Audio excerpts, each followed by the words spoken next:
Happy new year. मेरी तरफ से सबको नया साल बहुत बहुत मुबारक हो, इस दुआ के साथ कि ये साल हम सब के लिए बहुत सारी खुशियाँ और कामयाबियाँ लेकर आए। इस मौके पर स्वीट डिश तो बनती है, मैं बना रही हूँ जर्दा। चलते हैं अपनी रेसिपी की तरफ। मैंने 2 कप चावल लिए हैं, उसको मैंने भिगो के रख दिया था। 2 कप चीनी ली है, हाफ कप दूध, हाफ कप खोया लिया है। जर्दा कलर मैंने हाफ टी स्पून लेकर उसको मैंने थोड़े से पानी में मिक्स कर लिया है। शर्फियाँ ली है मैंने 2 कलर में, रेड और ग्रीन, और ड्राई फ्रूट लिया। पानी मैंने पहले से बॉयल होने के लिए रख दिया था। उसमें हम शामिल करेंगे जर्दा और उसको करेंगे मिक्स, और बॉयल आने पे हम शामिल कर देंगे चावल। चावलों को हम हाफ कुक कर लेंगे हाई फ्लेम पर।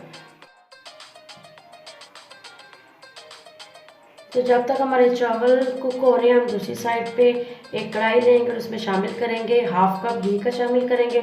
उसमें 3 अदद सब्ज़ इलायची और 3 अदद लौंग लेंगे और उसको कड़कड़ा लेंगे। साथ ही हम इसमें शामिल कर देंगे दूध।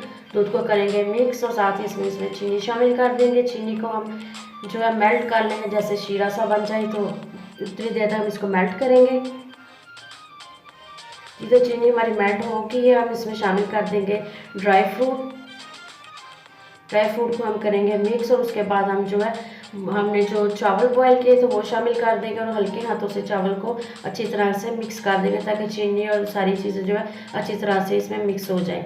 फिर लास्ट में हम इसके ऊपर शर्फियाँ और जो है खोया हमने जो लिया था वो शामिल करेंगे। इसको ढककर 20 मिनट के लिए दम दे देंगे। दम पे इसको जो है इसका तो थोड़ा बहुत फ़र्क था, हमने कि हाफ को किया था वो उसको कर लेंगे। तो 20 मिनट बाद ही हमारा जो है मीठा मीठा सा जर्दा रेडी हो गया।